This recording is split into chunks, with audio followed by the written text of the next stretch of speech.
High বন্ধুরা, তোমরা সবাই কেমন আছো? আশা করছি সবাই ভালোই আছো। আজকে তোমাদের জন্য নিয়ে এলাম ফুল গাছের পরিচর্যা, আর সাথে থাকছে হাতের কাজ করার জন্য এক মজাদার গল্প। গল্পটি একবার শুনলেই তোমাদের হয়ে যাবে আশা করি। তাহলে চলুন বন্ধুরা, মূল ঘটনাটি শুরু করি। আমার বয়স তখন 15 হবে। এমনই কলকাতাতে এখনকার মতো ভালো যাতায়াত ছিল না। সকাল আর দুপুর মিলিয়ে মোট 3টি বাস ছিল সারাদিনে। খুব দুষ্ট ছিলাম বলেই দাদা বোর্ডিং এ ভর্তি করে দেন। দাদা তখন বিএসএল লেফটেন্যান্ট, বোর্ডিংয়ের ছুটিতে পালা করে আমাদের ছোট কালার বাড়িতে ছুটি কাটাতে যেতে হতো। মা সরকারি চাকরি করতেন, তাই সময় সুযোগ হতো না দেখেই সুনুদির সাথেই আমাদের পাঠিয়ে দিতেন। পাহাড়ে ঘেরা জায়গাটা আমাদের খুব ভালো লাগত। রীতা মেসোর ছোট বোন, আমাদের থেকে বিশেষ বড় ছিল না, বছর 5 হবে। দেখতে যেমন মিষ্টি, গান তেমন গাইতে পারত। খেলে আনন্দে কেটে যেত আমাদের কৈশোর। কালার নাম খুব আধুনিক ছিল। মার থেকে ছোট কালা 13 বছরের ছোট ছিলেন। রোমা নাম হলেও সবাই কালাকে রমা করেই ডাকত। অনেক সোহাগ করতেন আমাদের, আর চূড়ান্ত রান্না ছিল হাতের। তাই আসলে ওনার হাতের লিচুর পুডিং, মোরব্বা, কই মাছের কালিয়া, আনারসের চাটনি খেয়ে মন ভরে যেত। যা বানাতেন মুখে স্বাদ লেগে থাকত। মেসো ব্যবসায়ী ছিলেন। এরপর আমরা ব্যারাকপুরে চলে আসি, বাবার বদলি হয়। ছোটবেলার রূপালীকে দিনগুলো চোখে ভাসে। সুনুদি করেই ডাকতাম। বিহার থেকে ফিরে এসে সুনুদির সাথে বা বড় কালার সাথে যোগাযোগ হারিয়ে গেছিল। চিঠি ছাড়া কোনো যোগাযোগ থাকতো না প্রায়। আর আমাদের বাড়িতে ফোন অনেক পরেই এসেছিল। বাবার বদলির 4 বছর পরে মা বদলি হয়ে চলে আসেন। আমাদের ব্যস্তময় জীবন চলতে থাকে। আস্তে আস্তে স্মৃতি হতে থাকে। স্কুল শেষ করে, কলেজ শেষ করে, ইউনিভার্সিটি ছাড়িয়ে বেশ বড় হয়ে যায় গাছের মতো। মা বাবার বয়স হয়েছে, দুজনেই রিটায়ার করে দাদার আশ্রয় নিয়েছেন। দাদার 2 ছেলে মেয়ে। দাদা তার পরিবার, মা বাবাকে নিয়ে খুব খুশি। আমি ছোট বলে আমার উপর দায়িত্ব কম ছিল। বয়স 27, বেয়া করলেই করা যায়, কিন্তু বেয়ার দিকে তেমন টান ছিল না। দাদা আম্বালা চলে যাওয়ার পর থেকেই আমি একটু বেশি বেপরোয়া হয়ে উঠলাম। ভালো ব্যাংকে উঁচু পোস্টে চাকরি করার সুবাদে পয়সার অভাব হতো না। বছরে 1-2 বার করে মা বাবা এসে থাকলেও দাদার বাচ্চাদের প্রতি তাদের টান থাকার কারণে আম্বালা ফিরে যেতেন। মা চাইতেন আমরা সবাই একসাথে থাকি, কিন্তু তা সম্ভব হতো না। মোবাইল বা ফোনের দৌলতে এখন কোনো দূরত্ব দূর ছিল না। রূপালীকে কে আমার ভালো লাগতো, কিন্তু বউ হিসাবে ওকে ভাবিনি। মাঝে মাঝেই আমার ফ্ল্যাটে চলে আসতো রবিবার, আর আমার রবিবার ভীষণ ব্যভিচারী রবিবারে পরিণত হতো। খেলাধুলা করেই আমার সময় কেটে যেত। রূপালীকে সেরকমই মেছিল। ইংরেজি স্কুলে পড়ার দৌলতে সবকিছুই রপ্ত করে নিয়েছিল অল্প বয়সে।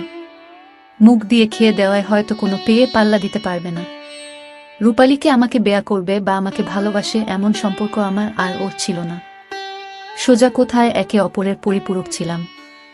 আর অফিসে আমার সাবঅর্ডিনেট। দিনগুলো খাপছাড়া কাটলেও বুঝতে পেরেছিলাম জীবনে ভোগের মানে কি। কিছুদিন পর জানতে পারলাম দাদা দিল্লিতেই থাকবে, আর সেখানে বাড়ি কিনছে।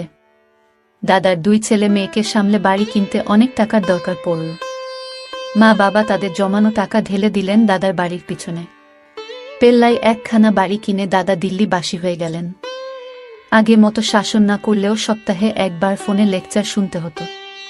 তারাও আমার বেয়ার জন্য উঠে পড়ে লাগলেন। আমার ব্যারাকপুরের ফ্ল্যাটে আমার সাজানো গোছানো সাম্রাজ্যে ঘন কুয়াশায় ঢেকে গেল। যখন জামাই আসলো, ব্যক্তিগত শত্রুতার জেরে মেসোর বন্ধুরা তাকে ঠকিয়ে পথে বসিয়ে দিয়েছেন।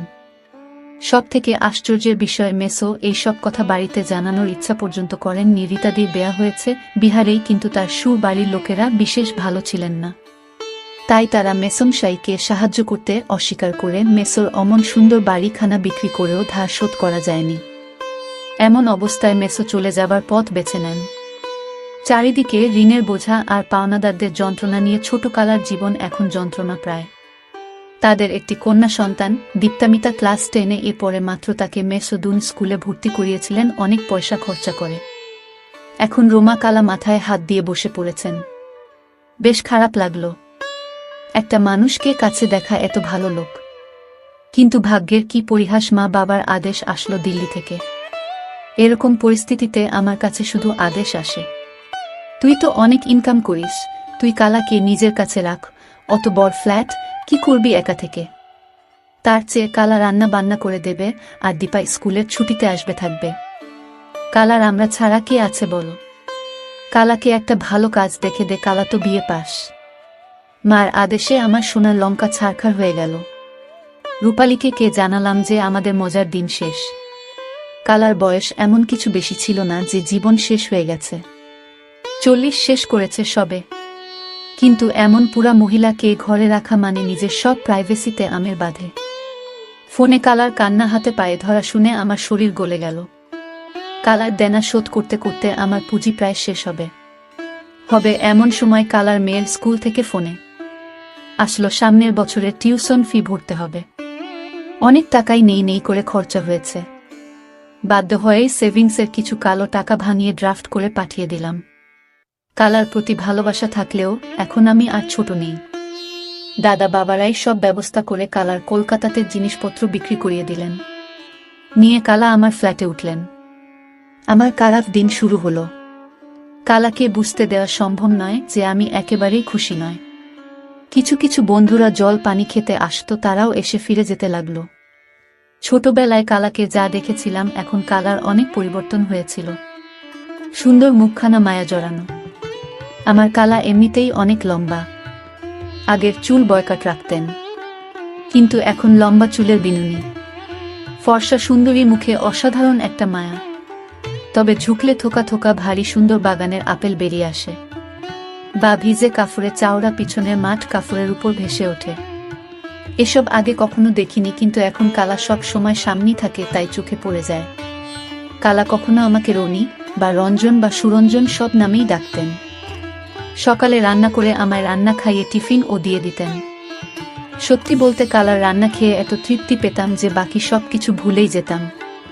কালার পাশে এইভাবে দাঁড়ানোতে কালা আমার সামনে অনেক কৃতজ্ঞতা প্রকাশ করতেন, যা আমি চাইতাম না, ভালো লাগতো না। একরকম কালার সংসার যেন আমি চালাছিলাম। 2 সপ্তাহ কেটে গেছে, কালা এসেছে। কালা মাঝে মাঝে আমার ফোনে মার সাথে বাবার সাথে কথা বলে নেয়।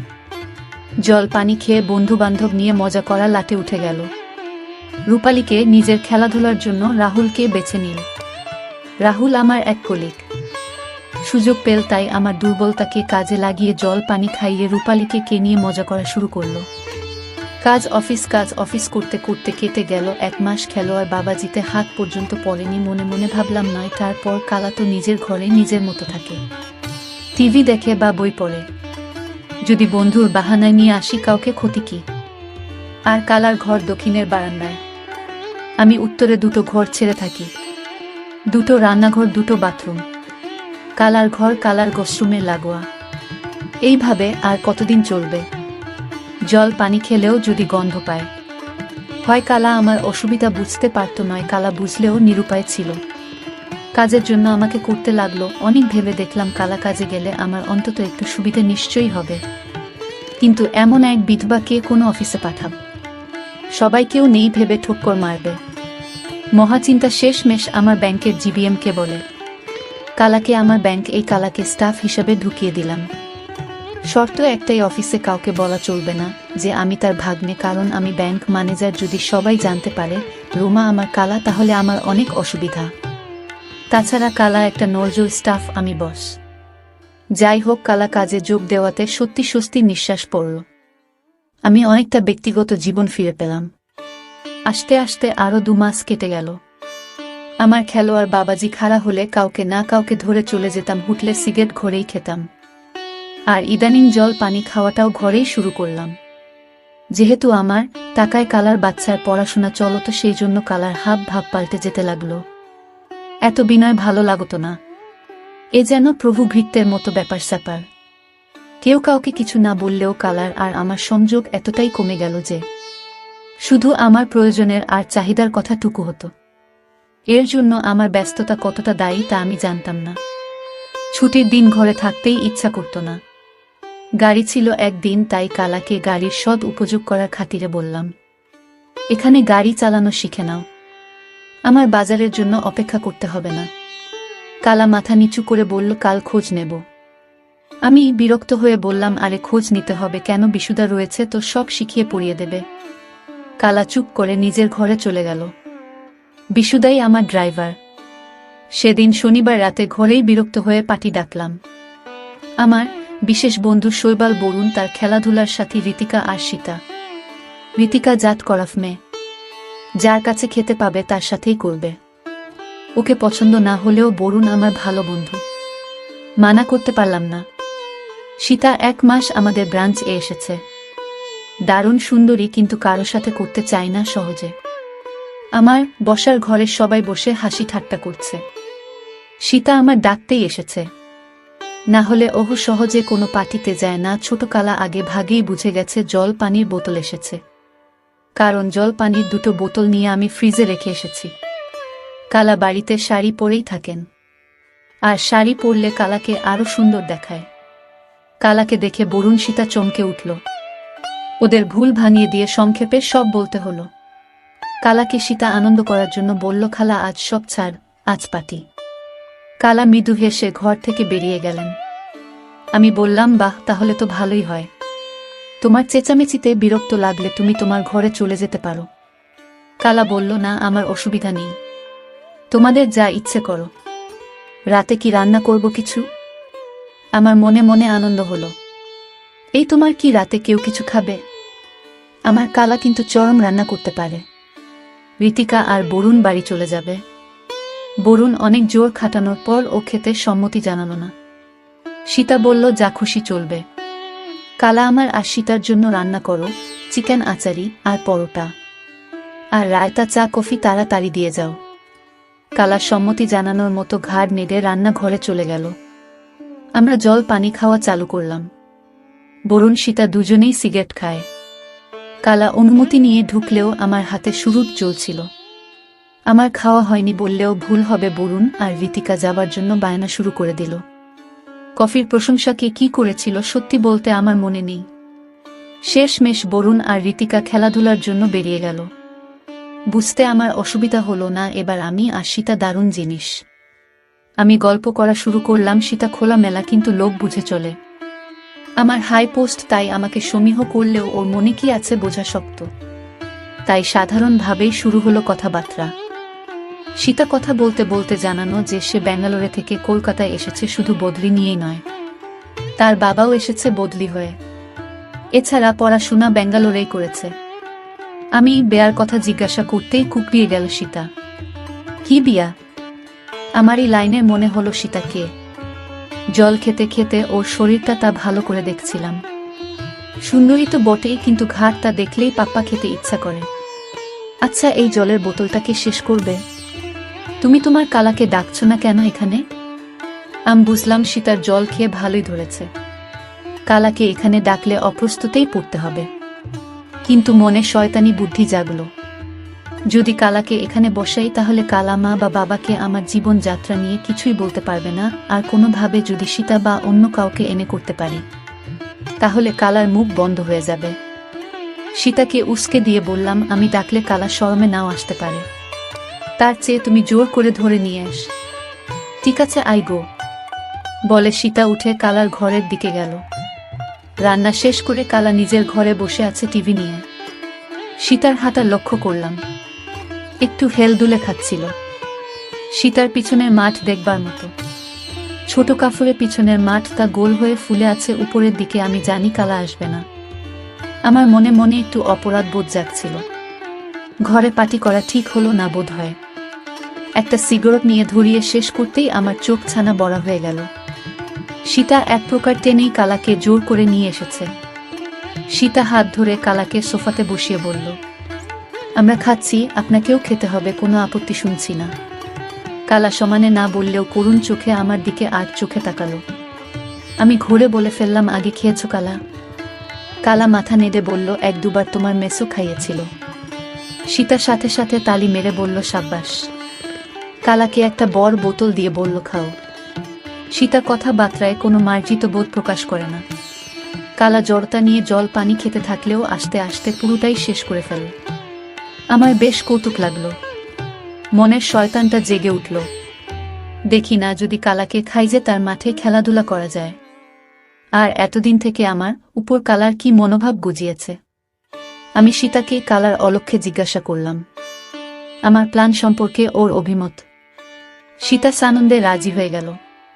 সীতা রাত আমার বাড়িতেই কাটাবে, কিন্তু কোনো কাজ করা হবে না, আগে ভাগেই জানিয়ে দিল। আমি দমে গেলাম একটু সীতার কথা শুনে। কালা বসেছিল তবে সংযত হয়ে, আর একটু হালকা আমেজ কালাকে খোলামেলা করে দিল ক্ষণিকেই। গোসল রুম থেকে ফিরে এসে সীতা আর আমি আমাদের প্ল্যান মতো কালাকে আমাদের মজার পাত্র বানাবো ভাবলাম।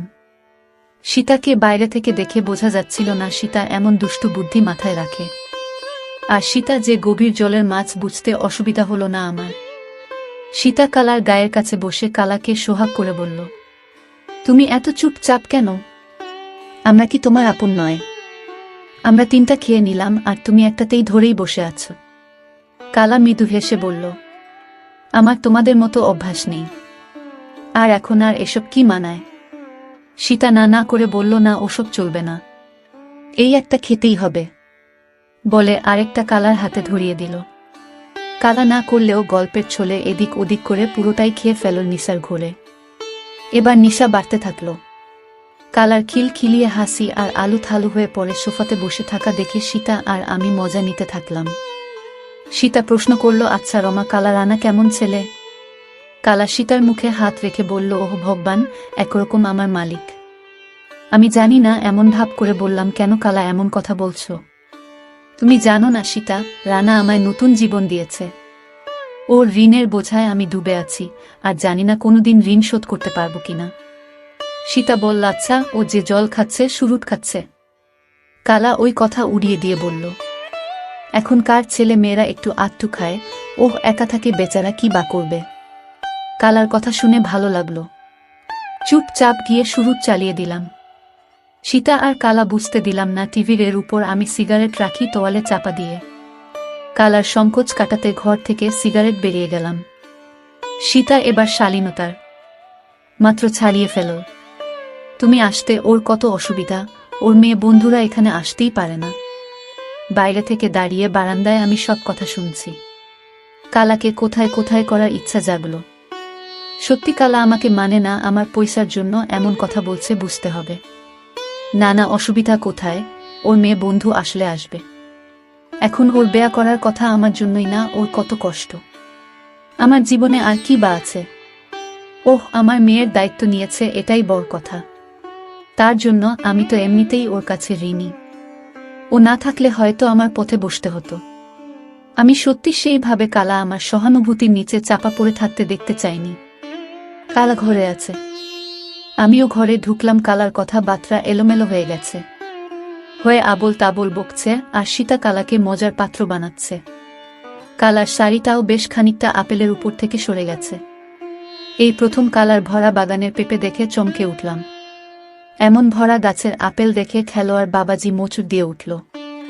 কালাকে ছোটবেলায় দেখেছিলাম সুশ্রী মায়াময় মুখ, শরীরটা বেশ সুন্দর।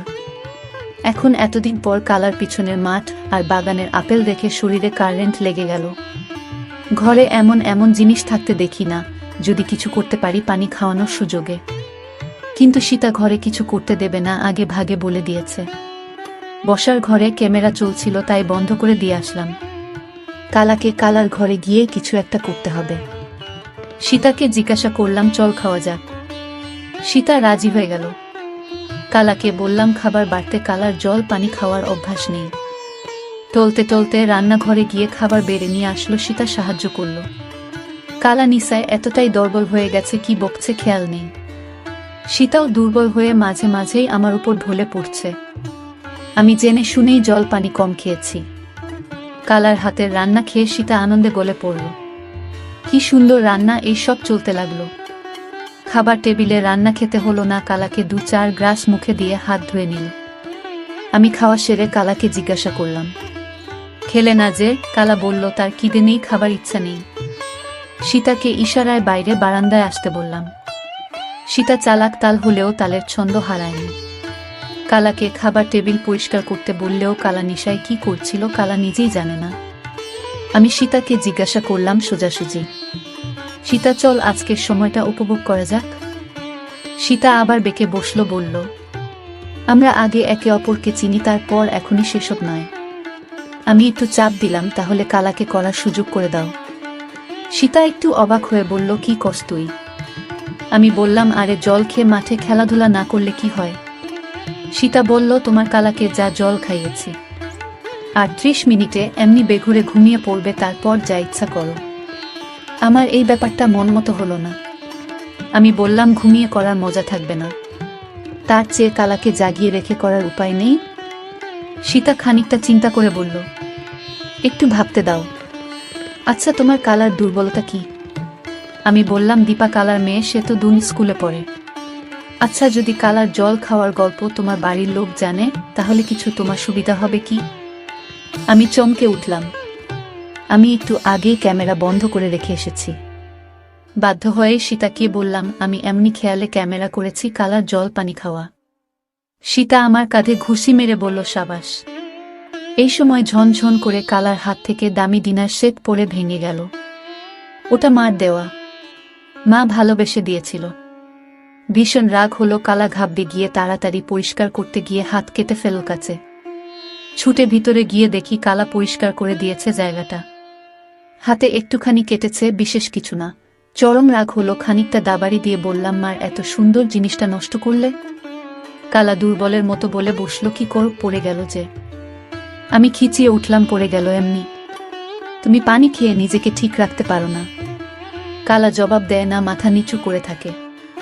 সীতা আমাকে চোখের ইশারায় খেলা শুরু করতে বলল। আমি রাগ করতে পারি না, তবুও বেশ হাঁকিয়ে বললাম, তুমি জল পানি খেয়েছো আমাদের সাথে বসে, তুমি যেন কেউ জানলে কি হবে। হাত ধরে আলতো টেনে ঘরে নিয়ে এসে সোজা টিভি চালিয়ে দিলাম। ক্যামেরার জ্যাক লাগানোই থাকে, তব চালাতে কালার পানি খাওয়ার দৃশ্যটা টিভিতে ভেসে উঠল। প্রচণ্ড দুর্বল থাকায় বুঝতে পারল না কিভাবে কি করবে। সীতা আমার সাথে তাল মেলালো। তোমাকে কি কচি বছর মতো কথায় কথায় শাস্তি দিতে হবে? আমি আজই মাকে বলছি তোমার কীর্তির কথা। একদিন তোমাকে পরীক্ষা করলাম, আর তুমি খেয়ে নিলে, আমি বললে তুমি সবকিছু করবে। কালার চোখে জল চলে আসলো। পাঠাব এই ভিডিও মার কাছে, কি বলবে তারা? আমার খেলোয়াড় বাবাজি এমনিতেই লাফাতে শুরু করেছে, কিছু হোক আর না হোক। কালা নির্যাতিতার মতো শাড়ির আসল কোমরে খুঁটে গুজে আমার পা জড়িয়ে ধরে বলল, রানা, ভুল হয়ে গেছে। আমি বললাম, ভুল আর কত করবে কালা? তার চেয়ে আমি দীপাকে টাকা পাঠানো বন্ধ করে দিই। তোমায় ধার শোধ করে আমার কাছে এনে রাখলাম, তোমায় চাকরি করে দিলাম। কালা আবার উঠে হাত জোর করে বলল, দোহাই বাবা, সোনা বাবা, তুমি যা বলবে আমি করব। চাকর হয়ে থাকবো, তুমি আমার মেয়েকে পড়াও। আমি নরম হয়ে বললাম, শুনতে পারি, কিন্তু আমি যা বলবো শুনতে হবে, আর যেভাবে বলব চলতে হবে। একটু আগেই না তুমি বললে আমি নাকি তোমার কাছে ভগবান? মাথা নেড়ে বাচ্চার মতো বলে উঠল, শুনবো যা বলবে। ভয়ে কালার খেয়ালই নেই কালা কি বলছে। আমি বললাম, ঠিক আছে, ডিনার সেট ভাঙার জন্য ঘরের কোণে এক পায়ে দাঁড়াও, জল খাওয়ার শাস্তি পরে হবে। কালা তাড়াতাড়ি করে ঘরের কোণে নিচ হয়ে বসে পড়ল, কিন্তু জামা পরে এভাবে দাঁড়ানো যায় না, তাই বারবার কালা তাল সামলাতে না পেরে দেয়ালে ঠেস খাচ্ছিল। কালাকে আরেকটু ভয় করার জন্য বললাম, শাড়ি পরে হয় না, জমা উন্মুক্ত করে ফেলো। সীতা এতক্ষণ রসিয়ে মজা নিচ্ছিল। এবার সীতা হঠাৎ করে কালা কাছে গিয়ে কালার পিছনের মাঠে তাপড়া মেরে বলল, এটা কি দাঁড়ানো হয়? আমি অবাক হয়ে গেলাম। আরও অবাক হলাম যখন সীতা কালার মুঠি ধরে টেনে বলল, এতক্ষণ কিছু বলছি না বলে শাড়িটা উন্মুক্ত করো। আমি অপলক সীতার দিকে তাকিয়ে ভাবলাম, একই স্বপ্ন দেখছি। কালা ভয়ে হয়ে কাঁপতে কাঁপতে শাড়ি উন্মুক্ত করে ফেল। কালার বাগানের আপেলগুলো ঠেসে বসে আছে। কালা আমার দিকে তাকিয়ে মলিন সুরে বলল, এবার ঠিক আছে রানা? আমি কাছে এসে একটু সাহস নিয়ে বললাম, সীতা যা বলবে তাতেই আমি রাজি। সীতা আমাকে সরিয়ে দিয়ে বলল, কি হয়েছে? কিছু হয়নি। সীতা সাহসের মাত্র ছাড়িয়ে বলল, লাখ লাখ টাকা দিয়েছে, বলে কালার বাগানের আপেলগুলো এক হাতে ধরে বলল, এটাও উন্মুক্ত কর্তকে আজ দেখাবো জল পানি খাওয়া কাকে বলে। কালা নিশায় থাকলেও জল পানি খেয়ে ভুল করেছে সেটা ভালোই বুঝতে পেরেছে। আমার দিকে তাকিয়ে বলল, সব উন্মুক্ত করতে হবে? ও তো আমার ছেলের মতো ছেলে, সামনে আমাকে এমন করবে? সীতার আগে দিগবিদিক জ্ঞান শূন্য হয়ে যাওয়ার ভান করে বলল, আমার কথা গায়ে লাগছে না। না, এই যাও যাও রানা, তুমি নিজে কালার ওর সব উন্মুক্ত করে দাও। আমি বলছি, না হলে আমি তোমার মা বাবার কাছে যাব আর বলবো তুমি আমায় সব করেছ। আমিও অভিনয় করার মতো কালার কাছে গিয়ে বললাম, কালা, ও যা বলছে তাই করো, না হলে আমাদের সবার বিপদ। কালাকে উঠে দাঁড় করিয়ে বাগানের আপেলগুলো উন্মুক্ত করতেই কালা শরমেই ঘাড় ঘুরিয়ে অন্যদিকে তাকিয়ে রইল। আমার খেলোয়াড় বাবাজি এমনই লাফাচ্ছে, বাগানের আপেল দেখে সহ্য হলো না। সীতার এমন দুঃসাহসিক কাজ আমায় শুধু অবাক করল না, অদ্ভুত পরিস্থিতিতে এনে দাঁড় করল। যা করছি তার পরিণাম কি হতে পারে আমার জানা নেই। যদি কালা লোককে জানানো হয় তাহলে আমার মীরা ছাড়া কোনো উপায় থাকবে না। জল বোতল খাওয়ার কারণে কি থেকে কি হয়ে যাবে আমার ভাবনা চিন্তায় ছেদ পড়ল। সীতা আরও আগ্রাসী মন ভাব নিয়ে কালার উপর ঝাঁপিয়ে পড়ল। এখন রানা যা চাইবে তাই করবে, আর মাগি তুই সব শুনবি। ঘুরে দাঁড়া আমাদের দিকে। কালা মনে মনে কি ভাবছিল জানি না, কিন্তু করুণভাবে মুখ নিচু করে দাঁড়িয়ে রইল। কালাকে উন্মুক্ত দেখে আমার খেলোয়াড় বাবাজি কোনো বাধা মানছিল না। বাগানের ভরা আপেলগুলো নিয়ে প্রণাম জানাচ্ছে আমাদের দিকে। এমনিতেই কালা ভয়ে টলমল করছে, জ্ঞান আছে, কিন্তু কোনটা ভালো আর কোনটা মন্দ তা বোঝার ক্ষমতা নেই বললেই চলে। আর এই অবস্থাটাই আমাদের কাছে আদর্শ অবস্থা। হিতাহিত জ্ঞান ছেড়ে সোফায় বসে পড়লাম। সীতাকে এই অভিনয়ের দৃশ্যে পাব না পেলে ভালোই হতো, কিন্তু আমার মনের কোনো জায়গায় এই আওয়াজ আসছিল যে সীতা একদম বিভোর হয়ে গেছে। যদিও সীতাকে দেখে বোঝা যাচ্ছিল না এর পরের পর্ব হয়তো মাঠে খেলাধুলায় পড়বে। সীতা এসে আমার পাশে বসে কালাকে ইন্টারভিউ নেওয়ার মতো জিজ্ঞাসা করতে আরম্ভ করল। আমাদের সামনে শরম করতে হবে না আজ থেকে। কালা মাথা নাড়ল। আমরা যা বলব শুনে যাবে। কালার কোমরে একটা টোল খেয়ে আছে। সীতা কালাকে বলতে কালা যেন একটু সহজ হলো। এবার বল দেখি, তোর জামাই ছাড়া তোকে আর কে কে তোর সবুজ বাগানে খেলাধুলা করেছে? মিথ্যে বললে কিন্তু তোমার সমস্যা হবে। সীতার প্রশ্নে আমি থতমত খেলাম, কিন্তু প্রশংসা না করেও পারলাম না। কালার মতো জিনিসকে বশ করে খেলাধুলায় উৎসাহ করা কম সাহসের কাজ নয়। কালা অভয় দিয়ে বলল, দিদিমণি তুমি যা বলবে শুনুম, কিন্তু মিথ্যে বলবো না, দয়া করে আমায় মেরো না। কালার মুখে দিদিমণি শুনে অবাক লাগলো। কালা নরম মনের, কিন্তু এত নরম জানা ছিল না। আমার শোয়াল মাছটা ভিতরে লাফালাফি করছে। সীতা আর কালার নাটক জমে উঠেছে, কেউ কাউকে ছাড়বে না। কালার জল পানির দুর্বলতায় কথা টেনে টেনে যাচ্ছে, আর সীতার কথা টেনে না গেলেও শরীরের উপর নিয়ন্ত্রণ নেই। রানার মেসো ছাড়া ওর এক বন্ধু সুভাষ, জ্যাতুত ভাই বিধান আর মিন্টু ফেরিওয়ালা, এই তিনজন ছাড়া আমি কারোর সাথে কাজ করিনি। গল্পগুলো বলতো দেখি বেশ মজা লাগছে। আজকে রানা করবে তাহলে চার। কালা শর্মে মাথা নিচু করে দাঁড়িয়ে রইল। সীতার মাথা খারাপ, আমি ভেবে পাচ্ছিলাম না সুভাষ মামা কালাকে করছে। তখন দীপা 1 বছর আমার বেশ জম্বাই। সুভাষ আমাদের বাড়ি যাওয়া আশা করত। অভয় তখন জব্বলপুরে ব্যবসার কাজে। সেদিন আকাশ এ দুর্যোগ ছিল। রীতা আমার শরীরটা খারাপ দেখে বাড়িতে ছেলে নেই ভেবে সুভাষকে যেতে দেয়নি। শুনুকে রাত না জাগিয়ে নিজেই জেগেছিল সুভাষ।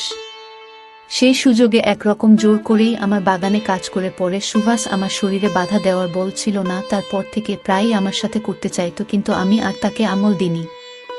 দাঁড়িয়ে দাঁড়িয়েও কালাতাল খাচ্ছিল।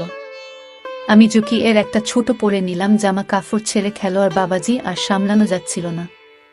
আরাম করে সোফায় বসে কালাকে উন্মুক্ত করতে দেখছি, আর মনে মনে খেলোয়াড় বাবাজি নেচে উঠছে। আমি কালার দিকে তাকাতেই কালা মুখ নামিয়ে ফেলছিল। আমার বেশ ভালো লাগছিল। কালা শুরু করল।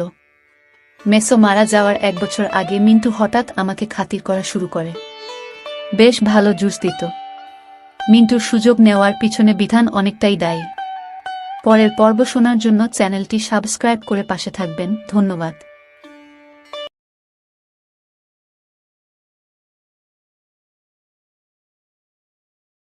হয়ে গিয়েছে, কোমর সোজা করে দাঁড়াতে পারছো না, অথচ 20 বছরের মেয়ে সেজে ঘরে বসে রয়েছ। তাই কথা শুনে সেই মহিলাটি মন ভেঙে গেল এবং সেই কাঁদতে লাগলো।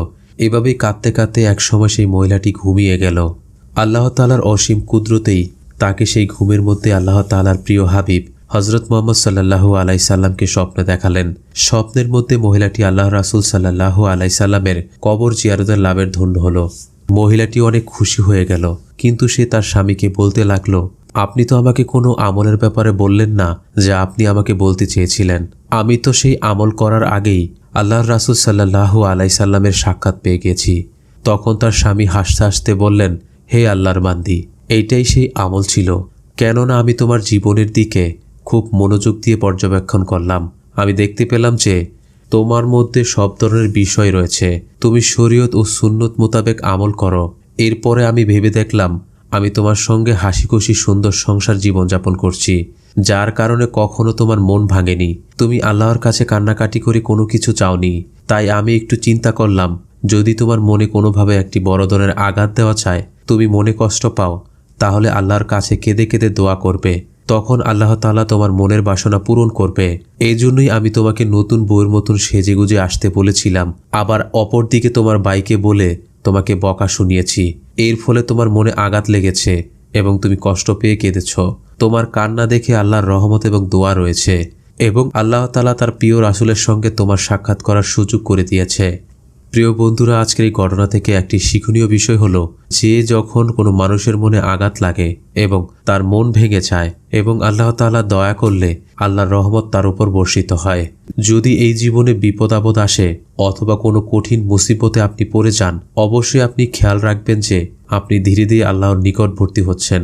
এই সময় আপনি যা চাইবেন আল্লাহর কাছ থেকে সেটাই পাবেন। ইনশাআল্লাহ আল্লাহ তাআলা আমাদের সকলের দোয়া কবুল করবেন। আমিন। প্রিয় বন্ধুরা, আজকের ঘটনাটি এই পর্যন্তই। আমাদের ভিডিওটি ভালো লাগলে অবশ্যই একটি লাইক করে দিবেন।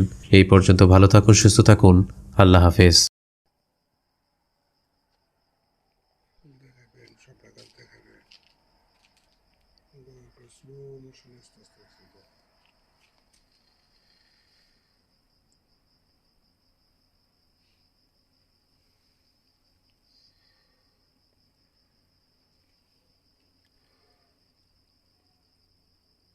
नेट के 16 চলে নি কাটছারে ইয়া কই কি মিনিট কি 16 চলে নাই কাটছারে মাত্র 25 সেকেন্ড হইছে।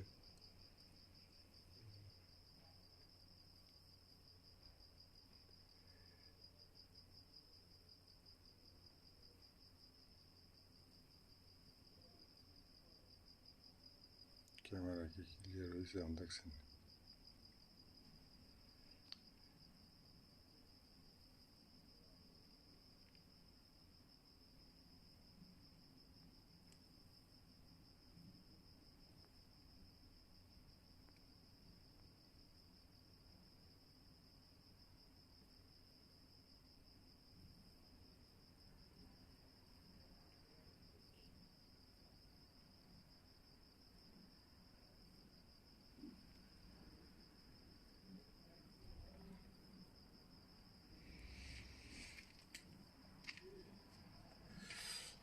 জায়গা খালি খালি জায়গা লন করে ঘুরে সবসময় বড় থাকবে। পুরা গাছ করেন, ফুলের গাছে বেশিরভাগই গাছটা ফুল লইলে তখন জিনিসটার গুরুত্ব দিব।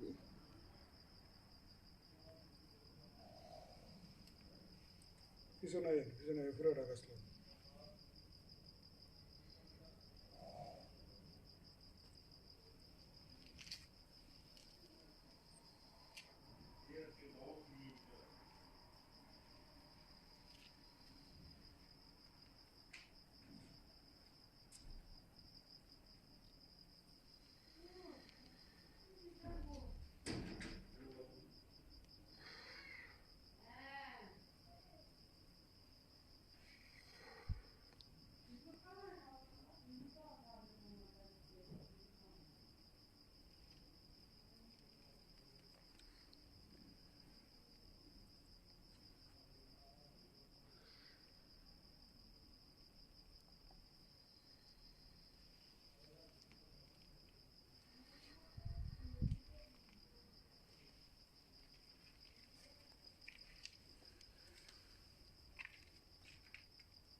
ওই সে তারা মিলে শেষ করে দিন জিনিসটা। এক কালটা অন্ধকার ধরে করে আপনি হাত লাগিয়ে রয়েছেন।